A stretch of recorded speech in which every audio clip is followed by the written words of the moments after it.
Sketch a graph of x is less than 3 and express the solution in interval notation. Again, we are going to draw a number line here. And I'm going to do this one just a little bit differently, not because it needs to be different, but to demonstrate how differently we can make number lines. You do not have to label every single number on your number line. You can instead decide to label all of the multiples of 2, or all of the multiples of 3, or all of the multiples of 4. It really just depends on what number line you're drawing and where your solutions are and what the situation is.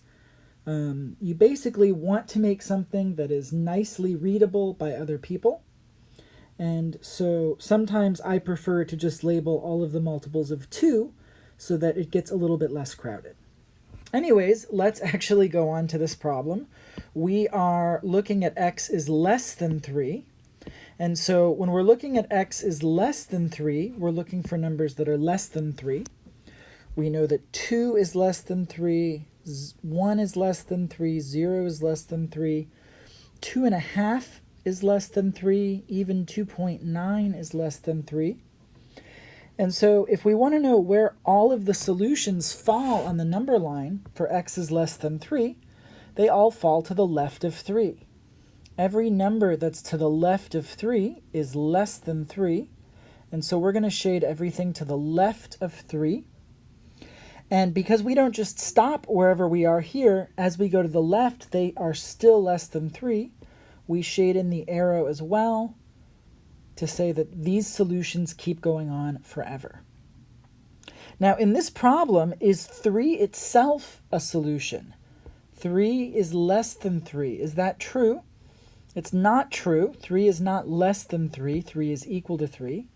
That means that 3 is not a solution, and you'll remember that we use an open circle to denote that. So here we're going to have an open circle on the 3, and then we shade to the left.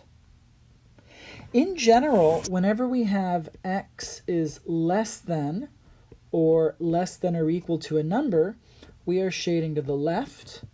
And whenever we have x is greater than or equal to a number, we are shading to the right. And then we have an open circle whenever it's x is greater than or less than. And whenever it's allowed to be equal, that's when we have a closed circle. So this is effectively the table that tells us what decisions to make. When we are less than or equal to, we're going to the left. When we're greater than or equal to, we go to the right. When it's not allowed to be equal to, just greater than or just less than, that's an open circle. And when we are allowed to be equal to, that's when we have a closed circle. Now, one more thing here, we need to write this in interval notation. If we look at the interval, this time 3 is the endpoint on the right-hand side. So 3 is going to be the right-hand side of our interval notation. And if you look at the interval and we go to the left, it goes infinitely far, but it's going to the negative direction. So our left-hand endpoint, we would say, is negative infinity.